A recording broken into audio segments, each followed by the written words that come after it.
তো আজকে চলে গেছিলাম বিকেল বিকেল ভিডিও শ্যুট করতে, কারণ আজকের ওয়েদারটা চরম ছিল। ওই দেখে ভাবলাম আজ ভিডিওটা করব।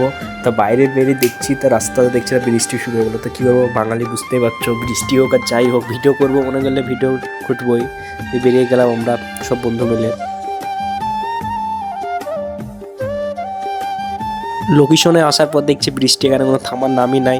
যেভাবে ভিডিও করবো কোনো পাচ্ছি না ভিডিও করার মতো কোনো। তো যাই হোক, ওই বৃষ্টির মধ্যে, হালকা হালকা বৃষ্টির মধ্যে ভিডিও শ্যুট করতে হলে কিছু করার নেই আমাদের। এলাম ভাবলাম ভালো একটা লোকেশন পাবো আজকে ভিডিও করার লেগে। এসে দেখছি যে চারিদিকে মানে এমন জোরে পানি যায়, একটা ভিডিও শুট করতাম দেখছি তাই তো। তো এখানে এসে একটা আমার চাচার সঙ্গে দেখা গেলো। চাচা বলছে নাকি আমার ভিডিও দেখেছে, তাই আমার সঙ্গে এখানে দেখা হয়েছে। আমাকে বলছে তুমি ভিডিও করো। হাই করে দাও, এভাবে হাই করে দাও, বলো লাইক কমেন্ট শেয়ার করতে। হ্যাঁ, চাচা খুব ভালো মানুষ। আর ভিডিও শ্যুট করার জন্য কি কি করতে হয় মানুষকে দেখো, আমাকে দেখো, আমি গাড়ি নিয়ে নিচে শুয়ে আছি। মানে মানুষকে ভিডিও শ্যুট করার জন্য কী না করতে হয়।